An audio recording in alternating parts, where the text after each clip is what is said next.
Namaste and salam to the Kuwait chapter for the Institute of Chartered Accountants of India. I take this opportunity to congratulate the entire team for the efforts you have put together for bringing all of us together and having this discussion. Today I was asked by Lloyd to come and share with you all and the entire team about my experiences, and when we were discussing about what topic I should be speaking about, I thought this would be a most apt topic for the theme of expanding your horizons. So I titled this as Possibility to Actuality, Creating a Possibilitarian. The whole thought behind this entire thing was that's how you expand your horizons.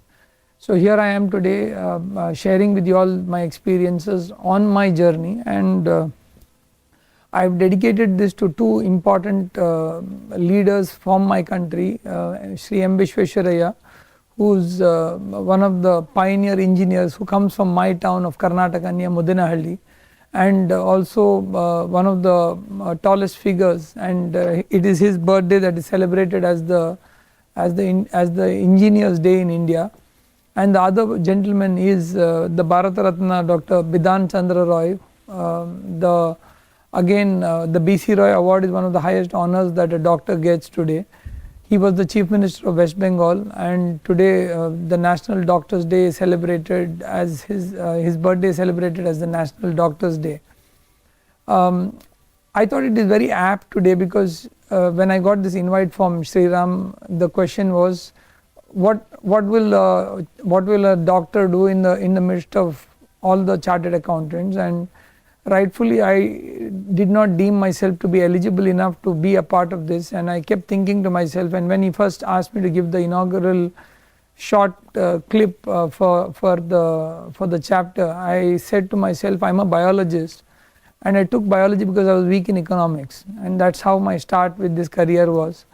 So here I am talking to people who churn numbers every day, and I'm poor at numbers, so pardon me with all the mistakes that's going to happen through this entire thing, because this is going to be a little bit of journey on biology and a journey on things which numbers may not actually connect with.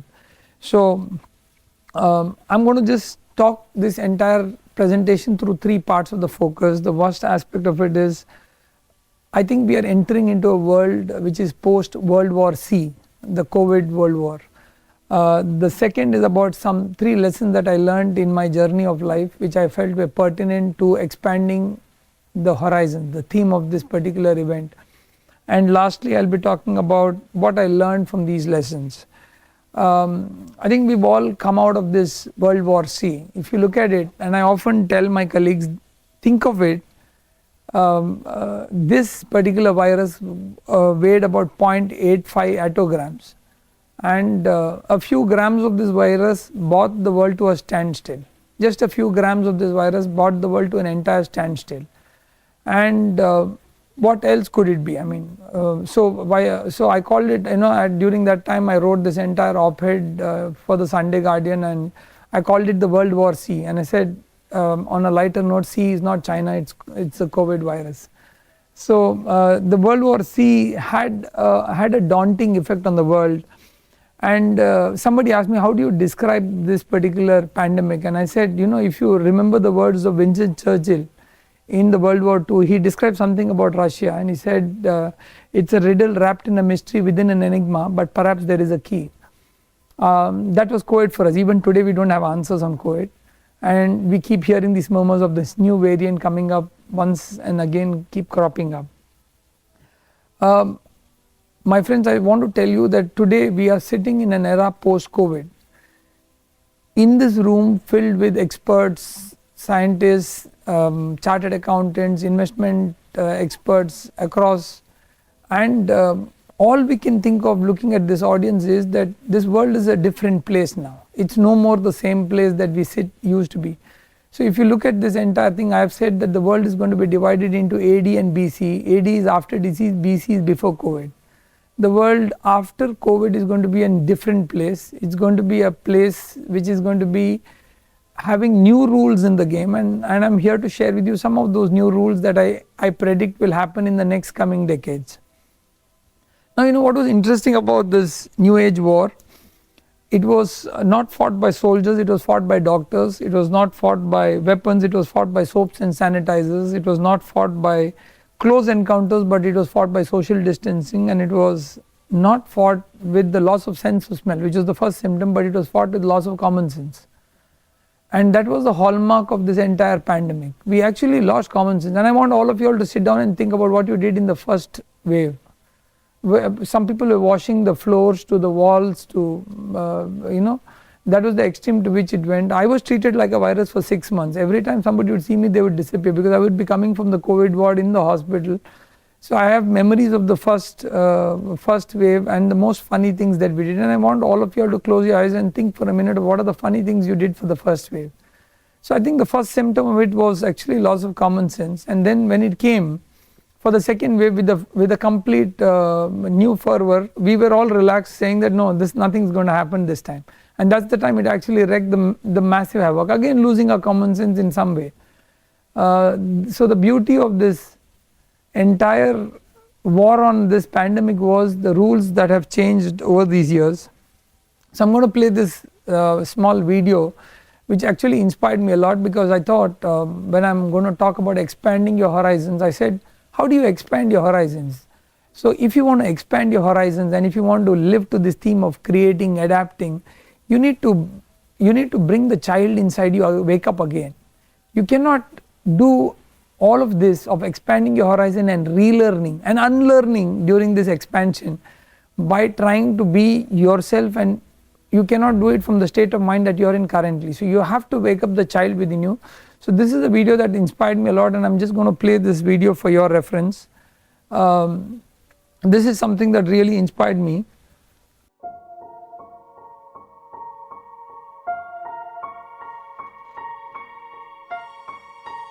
Right now, there is a kid finishing parents' evening in a heated discussion with his mother, saying, why does he have to study subjects he will never ever use in his life? And she will look at him blank-eyed, stifle a sigh, think for a second, and then lie. She'll say something along the lines of, you know, to get a good job you need a good degree, and these subjects will help you get a good degree. We never had this opportunity when I was younger. And he will reply, but you were young a long time ago, weren't you, Mum? And she won't respond, although what he implies makes perfect sense, that society's needs would have changed since she was 16. But she will ignore him, grip his hand more sternly, then drag him to the car. But what she doesn't know is that she didn't ignore him just to shut him up. She didn't lie because they were just returning from parents' evening and an argument in the hallway would look bad on her resume. She won't lie because she just spent the last 1 hour convincing a stern-faced teacher that she will ensure that her child studies more at home. No, she will lie simply because she does not know any better herself.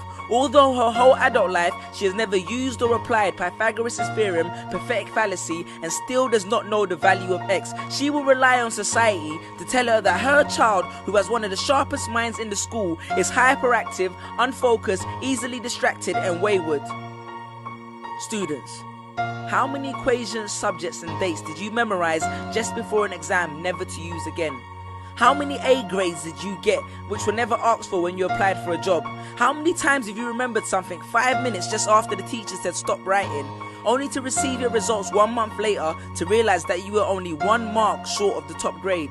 Does that mean remembering 5 minutes earlier would have made you more qualified for a particular job? Well, on the application form it would have. We all have different abilities, thought processes, experiences and genes. So why is a class full of individuals tested by the same means? So does that mean Sherelle thinks she's dumb because she couldn't do a couple of sums? And if this issue is not addressed properly, it then becomes a self-fulfilling prophecy. Then every school has the audacity to have a policy on equality. The irony. Exams are society's methods of telling you what you're worth. But you can't let society tell you what you are, because it's the same society that tells you that abortion is wrong but then looks down on teenage parents. The same society that sells products to promote natural hair, looks and smooth complexion, with the model on the box half photoshopped and has fake lashes and hair extensions, with pastors that preach charity but own private jets, imams that preach against greed but are all fat, parents that say they want educated kids but constantly marvel at how rich Richard Branson is, governments that preach peace but endorse force wars that say they believe so much in the importance of higher education and further learning, then why increase tuition fees every single year?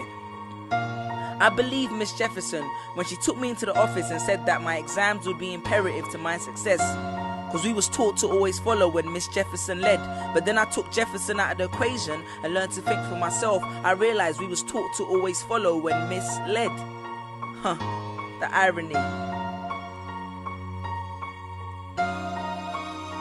Test us with tests, but the finals are never final, because they never prepare us for the biggest test, which is survival. And what I suggest is fairly outlandish, so I do not expect everyone to understand this, except for the kids who knows what it feels like to be worth no more than that D or that A that you get on results day, and the ones whose best stories were never good enough for the English teacher, because apparently you missed out key literal techniques, did not follow the class plan, and the language was too informal for him to understand. But then he'd reference Hamlet and Macbeth, and you'd fight the urge to express your contempt by partially clenching your fist with only your medius finger left protruding in the middle of your hand, and then asked if he was aware that Shakespeare was known as the innovator of slang. Or the kid at the back of the class who thinks, why am I studying something that doesn't fuel my drive? But then when confronted with a maths problem, his eyes come alive. So this one is for my generation, the ones who found what they were looking for on Google, the ones who followed their dreams on Twitter, pictured their future on Instagram, accepted destiny on Facebook. This one's for my failures and my dropouts, for my unemployed graduates, my shop assistants, cleaners and cashiers with bigger dreams, my self-employed entrepreneurs, my world changers and my dream chasers, because the purpose of why I hate school but love education was not to initiate a worldwide debate, but to let them know that whether 72 or 88, 44 or 68, we will not let exam results decide our fate. Peace.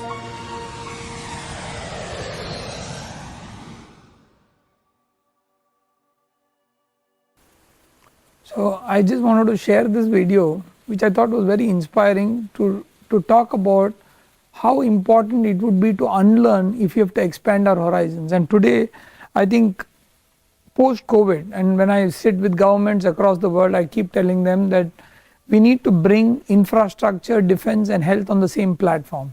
That is what we will need to do if we need to survive the next decades of disruptions.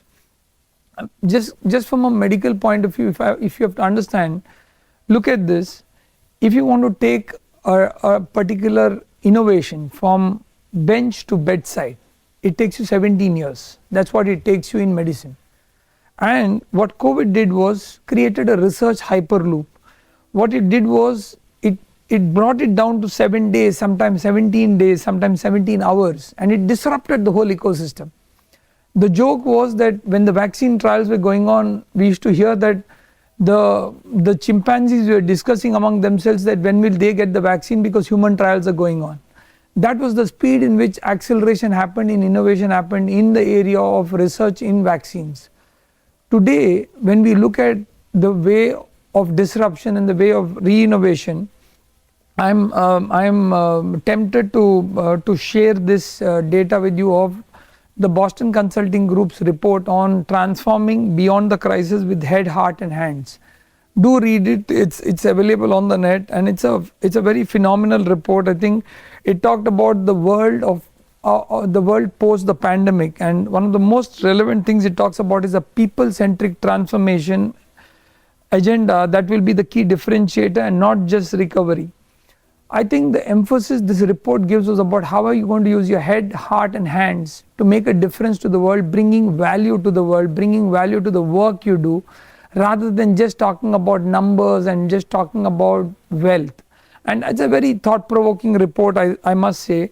So we are in an interesting era. We are in an era where we're going to talk about conscious capitalism, where we're going to talk about bringing wealth with value, bringing ambition with purpose. And I think that's the key fundamental question we'll need to ask ourselves in the next decades to come, for the next generations to come. And I urge the Kuwait chapter to reignite this among the young minds of chartered accountants who are going to come and follow the trailblaze, and who are going to induct themselves into this new world, because it's going to be an absolutely new world that they'll have to take new responsibilities for.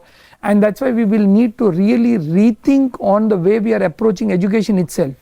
And that's the reason I put out that first video to say rethink on the entire approach you're doing, because if you're going to go the same old way, you're going to repeat the same mistakes, and your horizons cannot be expanded until you lose sight of that shore. You'll have to lose sight of the shore to actually expand that horizon to another level. And so my story of possibility to actuality is about how do I find the problem and how do I find the solution. In between that lies the possibilitarian. And I think sitting in this audience, hundreds of you, every one of you somewhere must have thought of one single possibility that you must have thought of in some angle of it, and how many of you all were able to take it to that actuality is the question. And if you've done that, you've been a possibilitarian here today, and I'm dealing with one. And if you've not done one, remember you have the potential to become that possibilitarian. The world is going to be indebted to that possibilitarian in every small way that you've done this, because the world needs more possibilitarians, the world needs more disruptors, the world needs more of these people, because sometimes it's all about that particular group sitting and saying, oh, it was possible but we didn't want to do it, or we couldn't do it. The question is, who is the person who's going to fill this gap between possibility and actuality? And so I'm going to share with you very quickly 3 lessons that I learned in the journey of my life. And what's most interesting for me is the lessons that you learn in the life journey are a little different from the lessons that you learn in classrooms, because the lessons that you learn in life, the exams come first and then you learn the lesson. That's why you never forget them. It's experiential. Whereas the lessons that you learn in your classroom, the classes are taught first, the lessons are taught first, you read a lot and then you give an exam, and that's why you forget them. So the life lessons for me are the ones which are more profound, which are more experiential, which transform you, and which are the ones which take you to become a possibilitarian, from possibility to actuality. So for me, possibilitarian is a guy whose responsibility is not just to do with what is immediately at hand, but also to dimly look into the future. And that's what I want all of you all to rethink in this juncture. Not only at this moment what can I do, but what am I going to do to leave this place a little better than when I started it to be. Think of it as a chartered accountant, that I entered this world as a chartered accountant to make a difference. When I leave this world as a chartered accountant, have I made this world of this particular chapter a better place for making it more inclusive, making it more sustainable, making it more conscious capitalistic, so that the world that we leave behind us will be a better place, not worse than what we started it to be.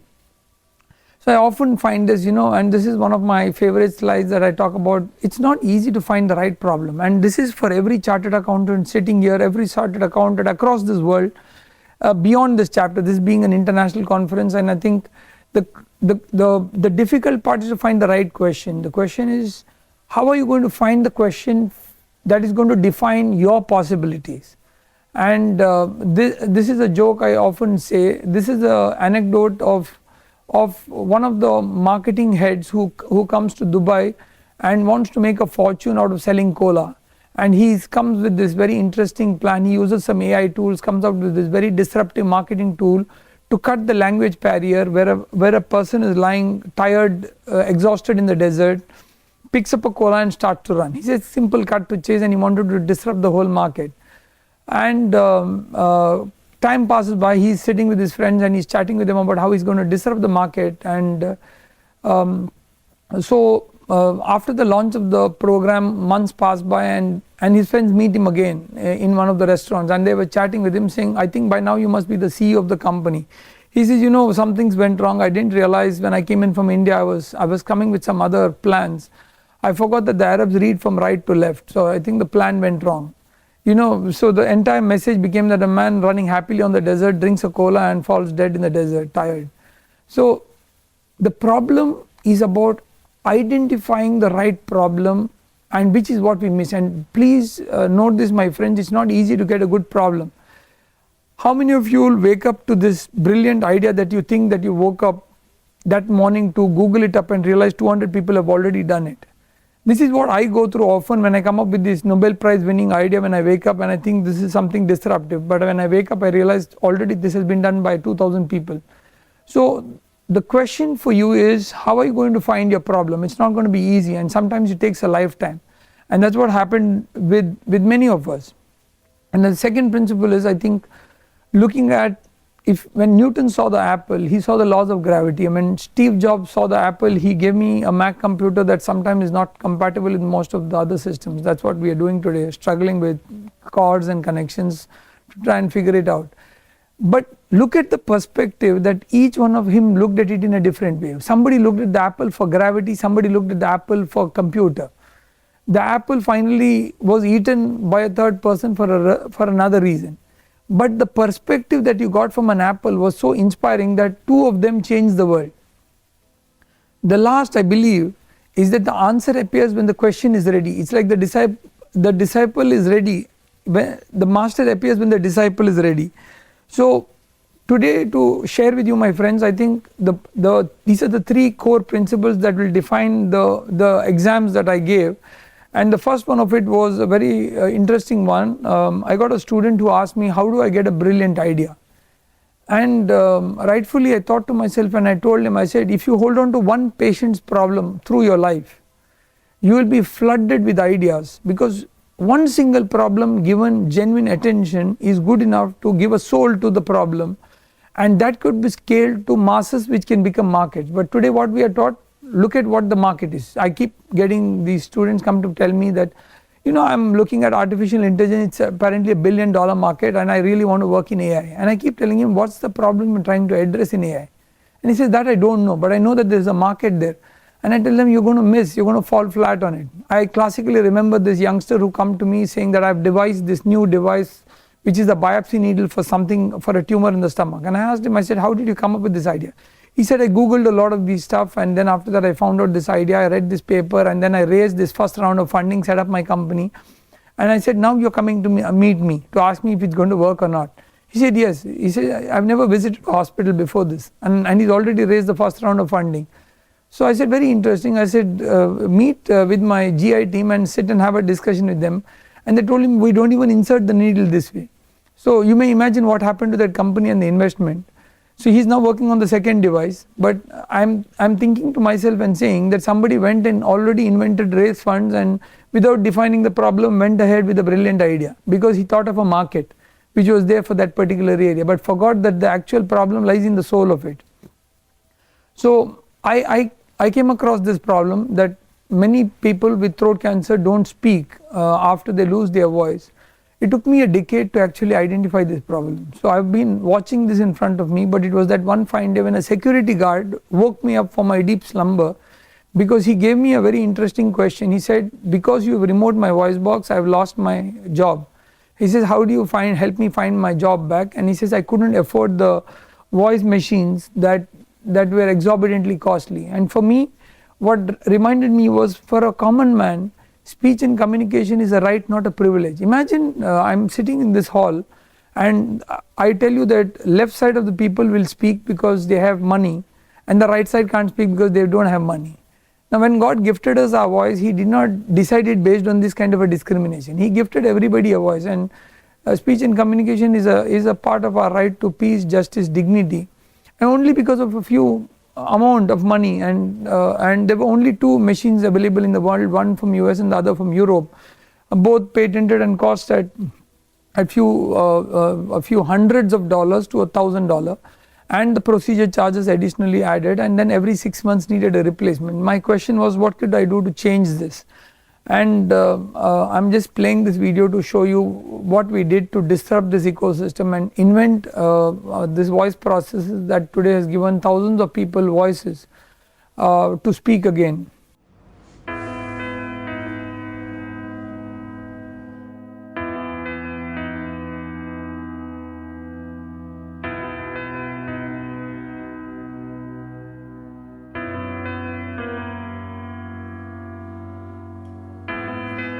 ಇಲ್ಲ ನನಗೆ ಏನಾಗ್ತಿದ್ರೆ ಮಾತಾಡೋ ಗೊತ್ತಿಲ್ಲಲ್ವಾ, ನನಗೆ ಏನಪ್ಪ ಇದು life.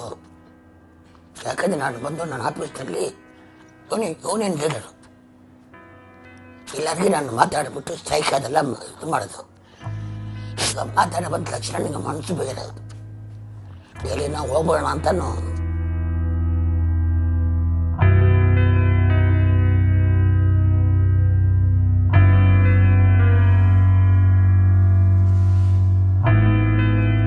80% of our patients come to us in an advanced stage where it's difficult to preserve the voice box, and 80% of them come from the rural area and poor backgrounds. Majority of our healthcare is private and cost prohibitive.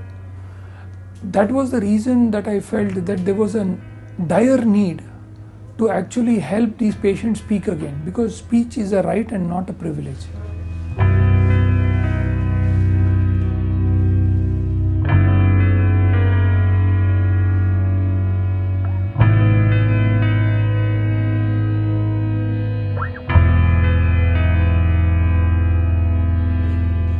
Throat cancer patients, especially in stage 4, end up losing their voice box to throat cancer, because by that time the voice box is completely destroyed. Now in this set of patients, they can speak again if the windpipe is connected to the food pipe and the air supply from the lungs are able to vibrate the food pipe so that the patient can speak again. Now it is here that the brain trains the food pipe to vibrate again and help the patient speak. Can I introduce myself? Yeah, go ahead. Yeah. I am Nalini Satyanarayan. I am 70 years old, but I am very young at heart always. This is a simple device. It allows patients to phonate or to make voice again and be back to leading a full life, and oftentimes it is the only ticket they have to getting back to employment and to having fulfilling and economically sufficient life.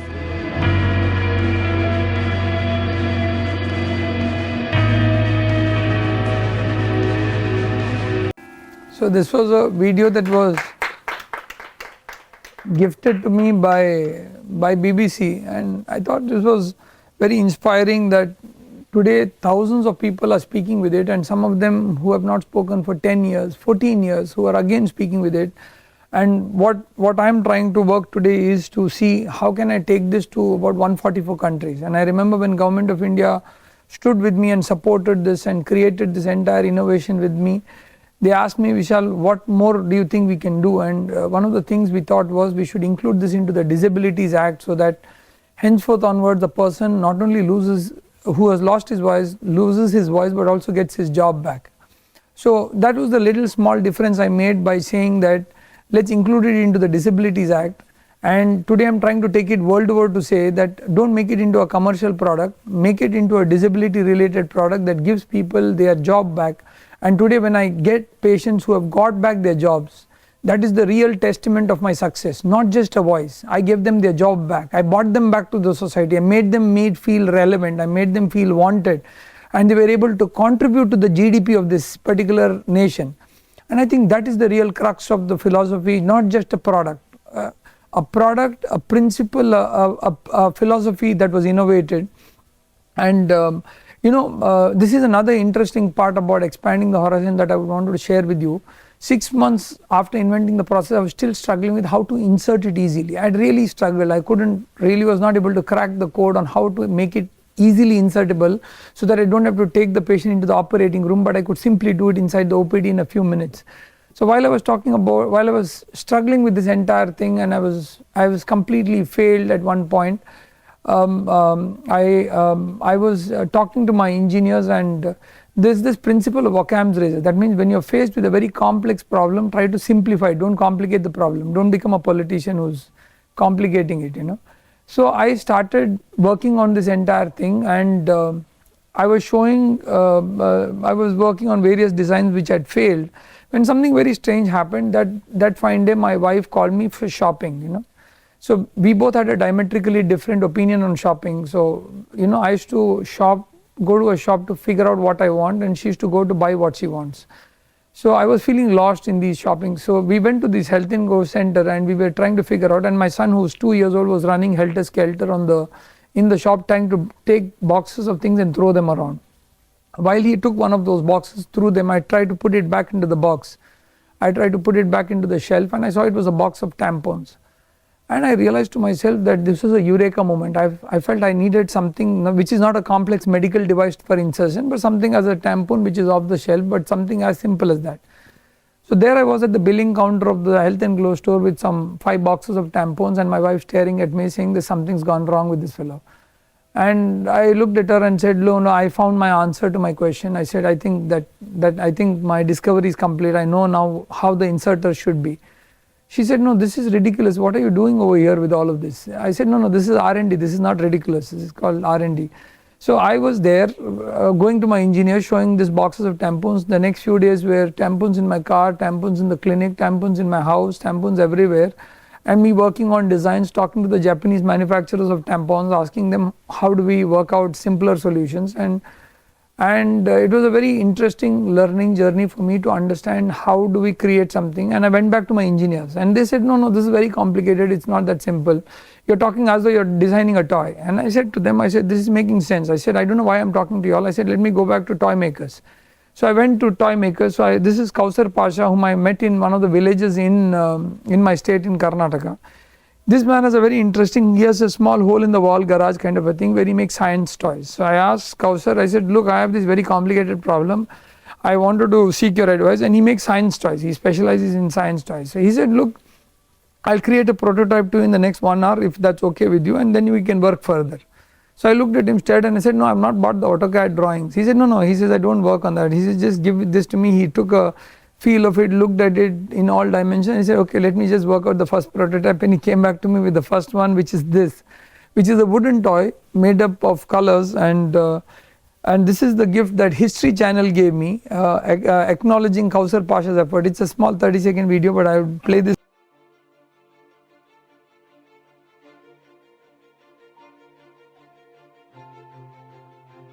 मैं home वाले machine से ही बात कर रहा हूँ। अभी मैं machine मेरे को इतना परफेक्ट बैठ गया है कि सब लोग मेरा आवाज सुन के खुश हो गया है।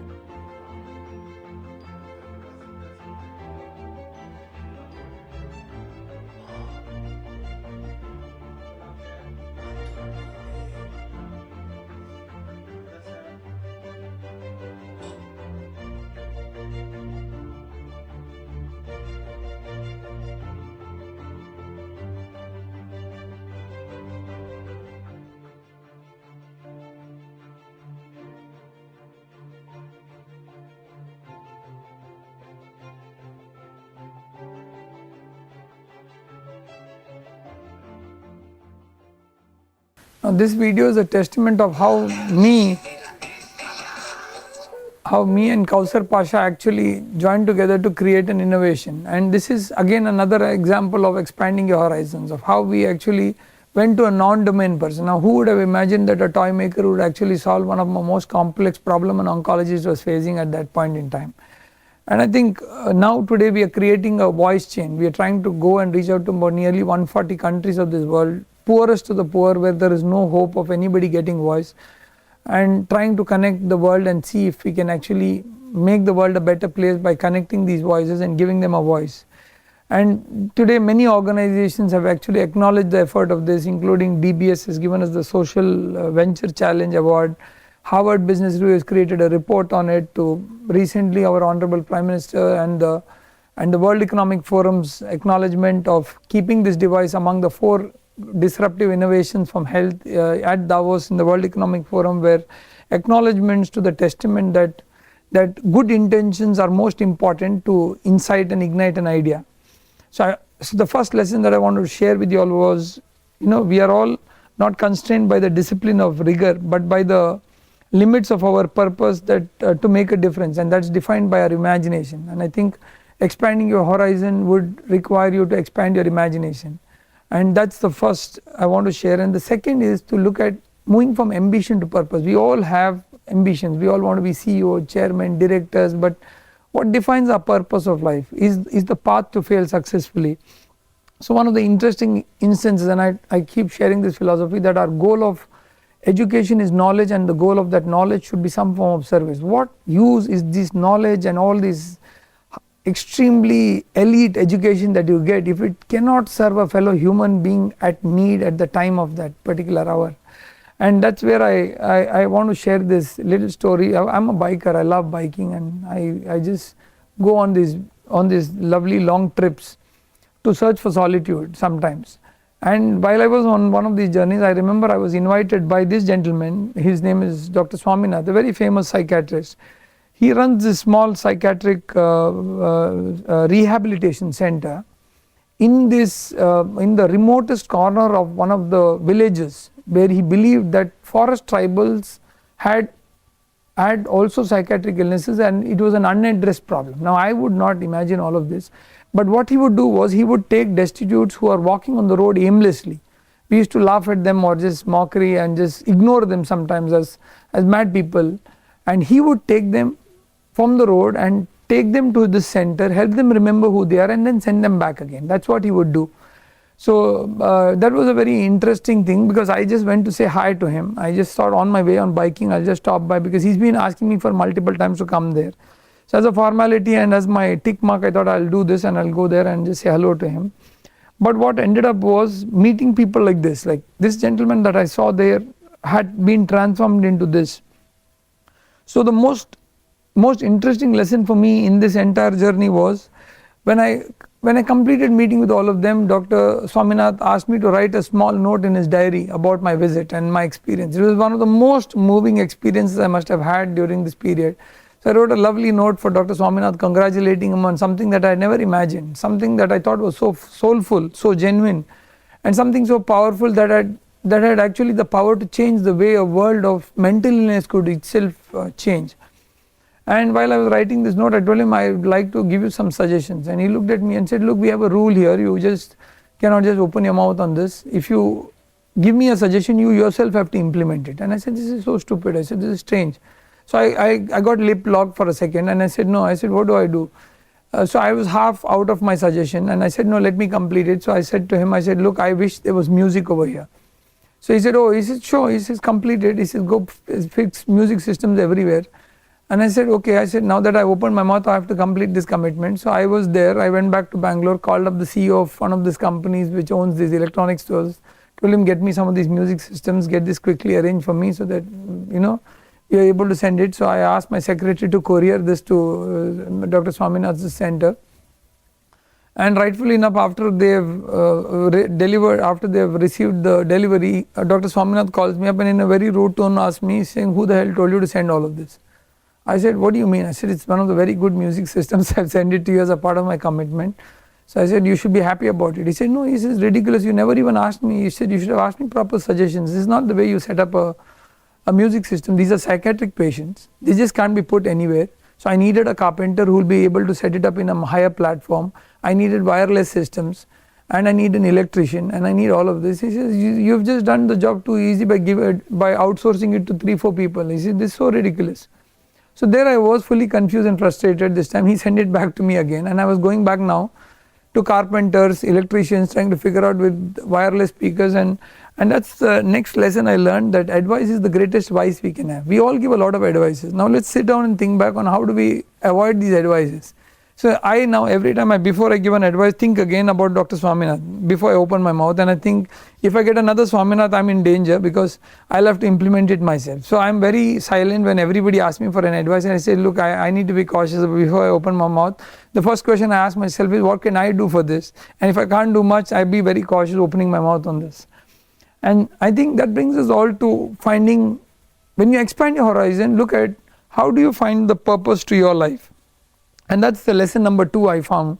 And I always say this, if you think that something is impossible, don't disturb the person who's trying to achieve it. Just leave him alone. And that's what I would want people to do with me. Every time I'm working on this most complex new drug formula, and somebody comes and reminds me, how do you don't even know chemistry. Why are you working on this complex drug formula? This is what happened to me 8 years back when I was working on a disruptive drug which I was working on, and multiple people reminded me that you don't know chemistry, you're not a drug discoverer, you're not this and not that. And today when I have a patent granted, people say, yeah, lucky man you are, and this drug happened to you. So I think it's about connecting the dots, and to my brothers and sisters from Kuwait who have invited me here, thank you again for this invitation. I must tell you all, connecting the dots happen when you look back, not when you look in front. I think someday we will all connect on why we met each other. I'm sure I'm going to connect with so many of the great friends I've made here, the great family that I've made in Kuwait. And I'm sure I'm going to connect these dots someday to think that there must have been some reason I was here. Otherwise, what are the odds of me coming to Kuwait and connecting with all of these people and talking at a chartered accountant's meet? doesn't make sense to me. I've never done this before ever in my life.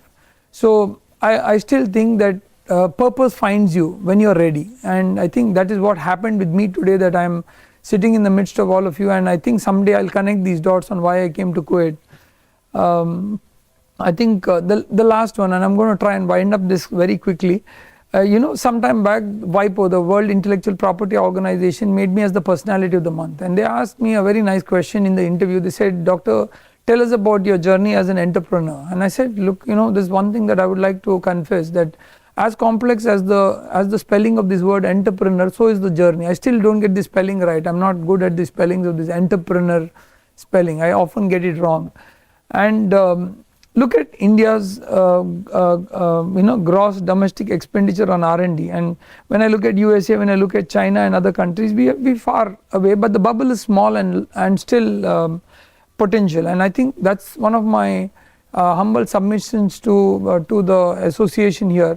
I think if you want to move this bubble forward, and if you want to make it bigger, I think India's dream would have to be changing from moving it to understanding and fundamentally pushing and understanding when do we do research, when do we do an invention, when do we do an innovation, and when do we do jugaad. India is famous for jugaad also. India's contribution to the world has been jugaad. So I'm remembering this very interesting article that got published in the British Journal of Medical Journal. It was about the use of parachute to prevent death and major trauma when jumping from aircraft. It was a randomized study, and funny part of it was this study showed that there was no use of a parachute when you jump from the flight. Now, this was a very shocking study. Imagine somebody telling you that there's no role for a parachute when you jump from a flight. So this was the actual study's pictures. This was of a stationary aircraft, and the person was jumping from a small height. So sometimes data doesn't actually tell you, mislead you and everything, and I keep thinking to myself, one doctor can kill one person, but a chartered accountant can kill a complete community or a nation if his numbers go wrong, or kill a complete company by itself. And history is a testimonial to this fact that the companies have gone wrong because of one wrong audit. And I want to again help reiterate all of you that I think today a doctor sitting here and telling you is the importance of a chartered accountant is that a chartered accountant can maybe save more millions of lives than one small doctor who can just do one surgery or perform one small procedure. But yes, a doctor is still important, because I think after that we'll have to take care of the sick people who went wrong with that audit. So today we are working with the new theme, I think, which is what the ambassador, which is what Prabhu sir and the parliamentarian all reiterated, talking about how can India position itself at this juncture as beyond making India's version 2.0, as creating in India, as being the positioning of the marketing and the manufacturing hub. And that's where I'm taking this part as a part of the International Federation of Inventors Association, which I work with the Prime Minister's Principal Scientific Advisor's Office, where we work on innovations and we work on fast tracking innovations through this entire thing. And one of the things that I want to leave you all thinking is that during my meeting with His Holiness, he told me something very profound. When you get an idea, he said, look, an idea comes to you, not from you. And I think that is very thought provoking, that is very strong, powerful, that what message he gave me. That every time, like I told you earlier, when you wake up with an idea thinking that you've got something blockbuster, and you've realized that 200 people have already achieved this idea. I think what he told us was so profound that changed me, and I started an initiative called Copyleft. So instead of copyright, I said, come and steal my ideas, So I run this initiative often now in multiple forums, where I keep telling people, come together and let's exchange ideas. And the rule of the game is that you can rob my ideas and go, and I'm not going to blame you for it. It's a copyleft forum. And I believe there are more of these copyleft forums that are required, because many of us today, I'm holding up an idea that I don't want to share with you, because I think you're going to become a millionaire and I'm going to remain poor. So I don't share the idea, but actually you have the power to implement it, I don't have. But the power of an idea lies with the person who has the power to implement it, not the person who gets the idea. And today sharing ideas, that's why it's so important, and I believe these sessions are relevant for the world. And it's also relevant because today I was talking to one of the people in the Chartered Accountants group, and I was telling him how important it is to pay it forward, not pay it back. How many of us have been indebted to this world to people who have actually given us so much, your parents, your friends, your families, who have not asked anything in return, and what do you do to them? How do you pay it forward? We all get our chances to pay it back to the Lord that we pray to Allah, to that Jesus, to Krishna, or whoever form that you believe in. That God doesn't want anything from you. All He wants is to help a fellow human being, and paying it forward is what we would need to do to expand our horizons. So I think I would want to leave you all with this lesson, that today, in the 19th and the 20th century, knowledge was power. In the 21st century, there is an urgent need to say that ignorance is power. The more knowledgeable, the more restricted you are. The more education has restricted your thinking. So if you want to expand your horizons, I want you to meet ignorant people who have nothing to do with your profession and interact with them.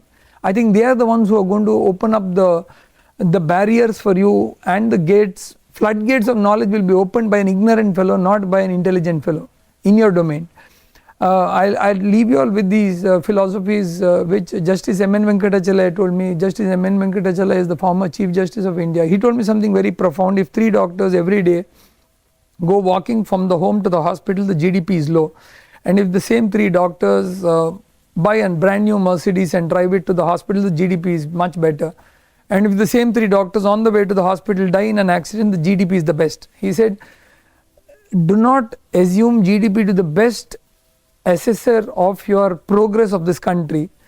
The true progress of a country cannot be mapped by GDP alone, because if you want to run that, then give it to pirates and smugglers. They will run it better than politicians. You will be successful, and auditing them would be easy at that point in time. The true expansion, he said, of a country's progress would happen when there will be an expansion of freedom. And he said, by inventing the small device, Vishal, what you have done, you have expanded the freedom of speech and gifted it to a lot of people. And I thought that was a great gift that he gave me as a point of knowledge. So I want all of you all to look at this, and I think this is what defines how do you find your ikigai.